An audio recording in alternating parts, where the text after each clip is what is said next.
കാടും കാട്ടുചോലകളും കനകകാന്തി വിടർത്തി നിൽക്കുന്ന പച്ചക്കാനം ഗവി.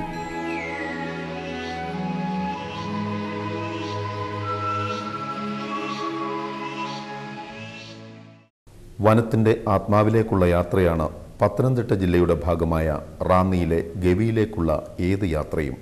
ഇവിടെ പ്രകൃതി നമുക്ക് സ്ഥിരാധമനികൾക്ക് കാടിൻ്റെ സ്നേഹസാന്ദ്രത പകർന്നു നൽകുന്നു. ഇവിടെ മണ്ണിൻ്റെ ഗന്ധവും വന്യജീവികളുടെ ദർശനവും പ്രകൃതിയുമായുള്ള ബന്ധത്തെ ഉത്കൃഷ്ടമാക്കുന്നു. മനസ്സിനെ എന്നെന്നും വശീകരിക്കുന്ന അത്ഭുത ചാരുതയാണ് ഗവിയിലെ ആരണ്യകങ്ങളുടെ സവിശേഷത. എണ്ണിയാൽ തീരാത്ത പുൽക്കുടികളും വൃക്ഷലതാദികളും ഇവിടെ കാടിൻ്റെ ശ്രേഷ്ഠതയ്ക്ക് നിദാനമായി മാറുകയാണ്. ഋതുവിലാസങ്ങളുടെ ഭാഗമായി പ്രകൃതി സ്വന്തം ഭാവാസുരതകൾ കൊണ്ട് മാരിവില്ല് തീർക്കുന്ന ഈ കാനന കാഴ്ചകൾ ഗവിക്ക് മാത്രം സ്വന്തം. 1050 ചതുരശ്ര കിലോമീറ്റർ വിസ്തൃതിയുള്ള റാന്നി ഫോറസ്റ്റ് ഡിവിഷനുള്ളിലാണ് നയനവിരുന്നുമായി ഗവി കാത്തിരിക്കുന്നത്. വിശാലമായ ഈ വനതലങ്ങളിൽ സമൃദ്ധമായ നിത്യഹരിത വനങ്ങളും ഇലപൊഴിയും കാടുകളും അർദ്ധ നിത്യഹരിത വനങ്ങളും പുൽമേടുകളും ചോലക്കാടുകളുമെല്ലാം ഹരിതാഭ വർഷിച്ചു നിൽക്കുന്നു. മാനത്തെ മുത്തം വയ്ക്കുന്ന വൻമരങ്ങളുമായി മഴക്കാടുകൾ സമൃദ്ധിയുടെ നിറപറയുമായി നിൽക്കുന്നത് നയനവിരുന്നിനുമപ്പുറം കാവ്യാത്മകമായ കുളിർമയും മനസ്സിനേകുന്നു. ഈ കാടുകൾക്ക് സാന്ദ്രമായ ഒരു സംഗീതമുണ്ട്. സൂര്യകിരണങ്ങളുടെ ചെങ്കനൽ പ്രഭ തേടി വൃക്ഷമേലാപ്പ് ഉയരത്തിൽ പറക്കുന്ന മരങ്ങളിൽ മലയെണ്ണാനും കരിങ്കുരങ്ങുമെല്ലാം കൂടുകൂട്ടിയിരിക്കുന്നു. വർഷപാതത്തിൻ്റെ സാന്ദ്രത കുറഞ്ഞ മേഖലകൾ ഇവയ്ക്കിടയിലൂടെ ഇരതേടിയും ഇണതേടിയും കലമാനുകളും കാട്ടുപന്നികളും സ്വൈര്യവിഹാരം നടത്തുകയാണ്. മലമുകളിലെ പാറക്കെട്ടുകളിൽ നേരിയ മണ്ണിൻ്റെ പിൻബലത്തിൽ വളരുന്ന ഗവിയിലെ പുൽമേടുകളുടെ ദൃശ്യചാരുത ആരെയാണ് ആകർഷിക്കാത്തത്? നേരിയ കാറ്റിൽ പോലും നൃത്തം ചെയ്യുന്ന പുൽക്കുടികൾ, അവയ്ക്കിടയിലൂടെ സ്വച്ഛന്തം വിഹരിക്കുന്ന ഗജവൃന്ദങ്ങൾ, കാട്ടുപോത്തുകൾ, രാപ്പകൽ ചൂളംവിളിയുമായി കാടിനെ ശബ്ദമുഖരിതമാക്കുന്ന മലമുഴക്കി വേഴാമ്പലിൻ്റെയും കാട്ടുകൂഴിയുടെയും ചക്കിപ്പരുന്നിൻ്റെയുമൊക്കെ സജീവ സാന്നിധ്യമാണ് ഇവിടെയുള്ളത്. പശ്ചിമഘട്ട മലനിരകളുടെ ഭാഗമായ ജൈവ വൈവിധ്യ സമ്പന്ന മേഖലയാണ് ഗവി. 1965 നടപ്പിലാക്കിയ ഇന്തോ ശ്രീലങ്കൻ കരാറിൻ്റെ ബാക്കി പത്രമായി ഗവി എന്ന ഭൂവിനെ നമുക്ക് കണക്കാക്കാം. തിരക്കേറിയ മണ്ണാർക്കുളഞ്ഞി ചാലക്കയം ശബരിമല പാതയിലെ പ്ലാപ്പള്ളിയിൽ നിന്നാണ് ഗവിയിലേക്കുള്ള പ്രധാന പാത വഴിപിരിയുന്നത്. കുറഞ്ഞ ചെലവിൽ ബസ് യാത്ര ഇഷ്ടപ്പെടുന്നവർക്കായി പത്തനംതിട്ട KSRTC ഡിപ്പോയിൽ നിന്നും രാവിലെ 6:30-നും ഉച്ചയ്ക്ക് 12:30-നുമുള്ള കുമളി ബസ്സിനെയും ഗവി യാത്രയ്ക്കായി ആശ്രയിക്കാം. ശബരിഗിരി ജലവൈദ്യുത പദ്ധതി നിർമ്മാണവുമായി ബന്ധപ്പെട്ട് വൈദ്യുതി ബോർഡ് നിർമ്മിച്ച ഈ പാത പ്ലാപ്പള്ളി കക്കി വണ്ടിപ്പെരിയാർ PKV റോഡ് എന്ന പേരിലാണ് അറിയപ്പെടുന്നത്. പ്ലാപ്പള്ളിയിൽ നിന്നും മഴക്കാടുകളും ഈറ്റക്കാടുകളും നിറഞ്ഞ പാതയിലൂടെ 10 കിലോമീറ്റർ പിന്നിട്ടാൽ ആങ്ങമൂഴിയിലെത്താം. ഇവിടെ നിന്നും 2 കിലോമീറ്റർ കിഴക്കോട്ട് യാത്ര തുടരുമ്പോൾ വനം വകുപ്പിൻ്റെ കൊച്ചാണ്ടി ചെക്ക് പോസ്റ്റിലെത്തും. രാവിലെ 8 മുതൽ ഉച്ചയ്ക്ക് ശേഷം 2 വരെ മാത്രമേ ഈ ചെക്ക് പോസ്റ്റിലൂടെ ആളുകളെ കടത്തിവിടുകയുള്ളൂ എന്നും സഞ്ചാരികൾ അറിഞ്ഞിരിക്കണം. കൊച്ചാണ്ടി വനസംരക്ഷണ സമിതിയുടെ പരിധിയിലുള്ള ചെക്ക് പോസ്റ്റിൽ നിന്നും ശുദ്ധമായ തേൻ, കുന്തിരിക്കം തുടങ്ങിയ വനവിഭവങ്ങളും മിതമായ നിരക്കിൽ ലഭ്യമാണ്. ചെക്ക് പോസ്റ്റിൽ കർശനമായ പരിശോധനയ്ക്ക് ശേഷമാണ് ആളുകളെയും വാഹനങ്ങളും കടത്തിവിടുക. കൂടാതെ ഒരാൾക്ക് 30 രൂപ വീതം പ്രവേശന ഫീസും നൽകണം. ഇവിടെ നിന്നുള്ള യാത്ര മൂഴിയാറിലേക്കാണ്. ഓരം ചേർന്ന് ഈറ്റക്കാടുകൾ സമൃദ്ധി കാട്ടുന്ന പാതയിലൂടെയുള്ള യാത്ര സാഹസികത നിറഞ്ഞതാണ്. ഏതു നിമിഷവും മുന്നിൽ വന്നു പെട്ടേക്കാവുന്ന കാട്ടുകൊമ്പന്മാരെ പ്രതീക്ഷിച്ചു വേണം ഈ റൂട്ടിലെ കിളിയെറിഞ്ഞാം കല്ലും ചോരക്കക്കിയും പിന്നിടാൻ.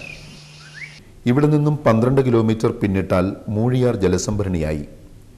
ശബരിഗിരി ജലവൈദ്യുത പദ്ധതിയിൽ നിന്നുള്ള നിർഗമന ജലം ഇവിടെ സംഭരിച്ചാണ് സീതത്തോട്ടിലെ കക്കാട് ജലവൈദ്യുത നിലയത്തിൽ ഊർജോൽപാദനം നടത്തുന്നത്. തൊട്ടടുത്ത് തന്നെയാണ് മൂഴിയാർ ശബരിഗിരി ജലവൈദ്യുത നിലയവും മൂഴിയാർ ടൗണും.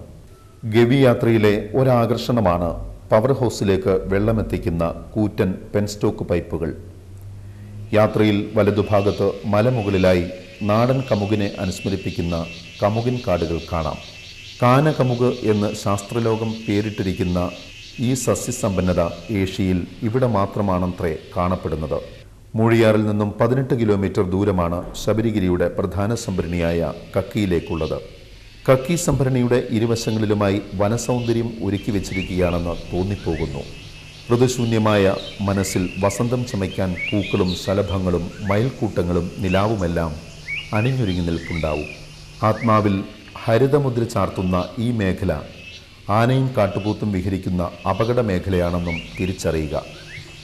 റാന്നി ഫോറസ്റ്റ് ഡിവിഷൻ ആഭിമുഖ്യത്തിൽ കക്കി സംഭരണി കേന്ദ്രമാക്കി ഇക്കോ ടൂറിസം പദ്ധതി നടപ്പാക്കാനുള്ള ശ്രമങ്ങൾ അവസാന ഘട്ടത്തിലാണ്.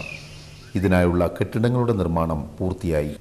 ഇവിടെ നിന്നും 4 കിലോമീറ്റർ പിന്നിടുന്നത് സംസാരസാഗരം സൃഷ്ടിക്കുന്ന ഇക്കോ പാറയിലേക്കാണ്. ശബരിഗിരിയുമായി ബന്ധപ്പെട്ട നിർമ്മാണ പ്രവൃത്തികൾക്കായി പാറ തുരന്നെടുത്ത ഭാഗമാണിത്. കാനനമധ്യത്തിലൂടെയുള്ള യാത്രയിൽ ശബ്ദവീചികൾ സൃഷ്ടിക്കുന്ന ഈ മാസ്മരിക പ്രപഞ്ചത്തെ ആർക്കാണ് അവഗണിക്കാനാവുക? ഇക്കോ പാറ നിന്നും കയറ്റവും ഇറക്കങ്ങളും വളവുകളും സാഹസികത സൃഷ്ടിക്കുന്ന പാതയിലൂടെ 12 കിലോമീറ്റർ പിന്നിട്ടാൽ ആനത്തോട് ജലസംഭരണിയായി. ശബരിഗിരി ജലവൈദ്യുത പദ്ധതിയുടെ സ്ഥിരാകേന്ദ്രങ്ങളായ പമ്പ കക്കി ജലസംഭരണിയുടെ ഉപസംഭരണിയായാണ് ആനത്തോടിനെ കണക്കാക്കുന്നത്. സന്ദർശകരുടെ മനം കവരുന്ന കാഴ്ചകൾ തന്നെയാണ് പ്രകൃതി ഇവിടെ ഒരുക്കി വെച്ചിരിക്കുന്നത്.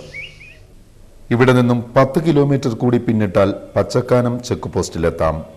ഇവിടെയും കർശന പരിശോധനകൾക്ക് ശേഷമാണ് സഞ്ചാരികളെ കടത്തിവിടുന്നത്. ഇവിടെ നിന്നും 2 കിലോമീറ്റർ ദൂരമാണ് പമ്പ ജലസംഭരണിയിലേക്കുള്ളത്.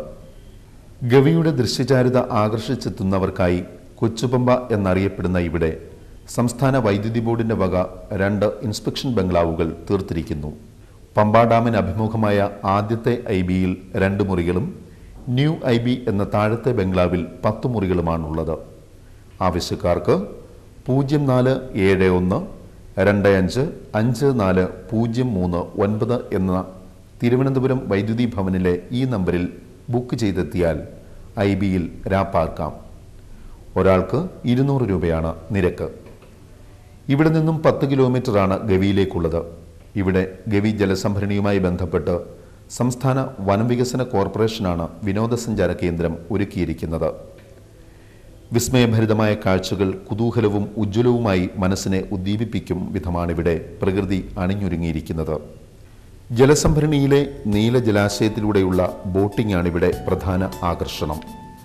ബോട്ട് യാത്രയിൽ ഗിരിസാനുക്കളും തീരവൃക്ഷങ്ങളും ആദിത്യചന്ദ്രന്മാരും വശ്യമായ വസന്തോത്സവത്തിൽ നിറഞ്ഞു നിൽക്കുന്ന ദൃശ്യങ്ങളാണ് ഈ തടാകമേഖല നൽകുന്നത്.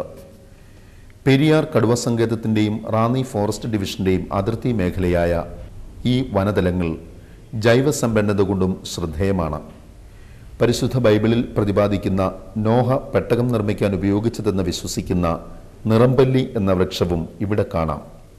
നിറമ്പല്ലിയുടെ സാന്നിധ്യവും ഏഷ്യയിൽ ഗവിയിൽ മാത്രമാണുള്ളതെന്നാണ് ശാസ്ത്രമതം. സഞ്ചാരികൾക്കായി ഇവിടെ 3 ഇനം പാക്കേജുകളാണ് വനംവികസന കോർപ്പറേഷൻ ഒരുക്കിയിരിക്കുന്നത്. ട്രക്കിങ്ങും സ്പൈസസ് പ്ലാന്റേഷൻ വിസിറ്റും ബോട്ടിങ്ങും ചേർന്ന ഡേ പാക്കേജും രാത്രി ഗ്രീൻ മാർഷൽ എന്ന കാനന മധ്യയുള്ള താമസവുമുള്ള ഓവർനൈറ്റ് പാക്കേജും സംഘമായി എത്തുന്നവർക്കുള്ള ജംഗിൾ ക്യാമ്പിലും പങ്കെടുക്കുന്നതിനായി വിദേശികളടക്കം 100 കണക്കിന് ആളുകളാണ് ദിനംപ്രതി ഗവിയിലെത്തുന്നത്. ഡേ പാക്കേജിന് ഒരാൾക്ക് 900 രൂപയും ഓവർഹെഡ് നൈറ്റിന് 2200 രൂപയും ജംഗിൾ ക്യാമ്പിന് 4 പേർക്ക് 10000 രൂപയുമാണ് നിരക്ക്. gavi.ksfdc.ecotourism.com എന്ന വെബ്സൈറ്റിലൂടെ ഇവർ സഞ്ചാരികളെ ആകർഷിക്കുന്നു.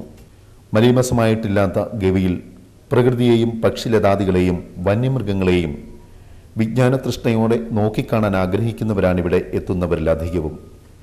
ഇവിടം സന്ദർശിച്ച സഞ്ചാരികളുടെ സന്തോഷം അവരിൽ നിന്ന് തന്നെ നമുക്ക് കേട്ടറിയാം. ഗവിയെ ഒട്ടും പ്രാധാന്യം കുറച്ച് കാണിക്കരുത് എന്നാണ് ഞങ്ങൾക്ക് പറയാനുള്ളത്. തേക്കടിയേക്കാൾ ഞങ്ങളും തേക്കടിയിൽ പോയിട്ടുള്ള ആൾക്കാരാണ്, അവിടെ ബോട്ടിലും മറ്റു പോയിട്ടുള്ള കാര്യങ്ങളൊക്കെ പോയിട്ടുള്ളതാണ്. പക്ഷേ അതിനേക്കാൾ എത്രയോ അധികം പ്രകൃതി രമണീയമായിട്ടുള്ള ഒരു സ്ഥലമാണ് ഗവി. ഗവിയിൽ നിന്നുള്ള മടക്കയാത്ര ഉച്ചയ്ക്ക് 1 മണിക്ക് മുമ്പാണെങ്കിൽ പത്തനംതിട്ടക്കാർക്ക് മൂഴിയാർ വഴി തന്നെ തിരഞ്ഞെടുക്കാം. 1 മണിക്ക് ശേഷമാണെങ്കിൽ വന്യമൃഗങ്ങൾ സ്വൈര്യവിഹാരം നടത്തുന്ന ഈ പാതയിലെ യാത്ര ഒഴിവാക്കുന്നതായിരിക്കും ഉത്തമം.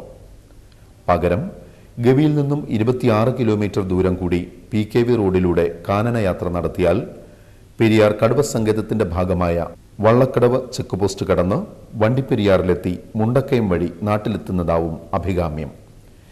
വിസ്മയഭരിതമായ കാഴ്ചകളാണ് ഇവിടെ ഗവി ഒരുക്കുന്നത്. ആരണ്യകത്തിന്റെ ആത്മാവിൽ അലിഞ്ഞു ചേർന്നിരിക്കുന്ന ഭാവസാന്ദ്രതകൾ മുഴുവൻ മനസ്സിലേക്ക് ആവാഹിക്കാൻ ഒന്നോ രണ്ടോ യാത്രകൾ കൊണ്ടാവില്ല.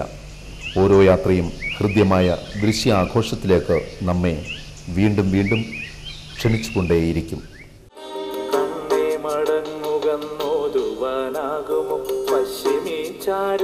നമ്മെ തലോടവേ ഇല്ലില്ല വിട്ടേച്ചു പോകുവാനാകില്ല. പിൻവിളി കേട്ടു നാം വീണ്ടും ഇങ്ങെത്തിടും. പിൻവിളി കേട്ടു നാം വീണ്ടും ഇങ്ങെത്തിടും.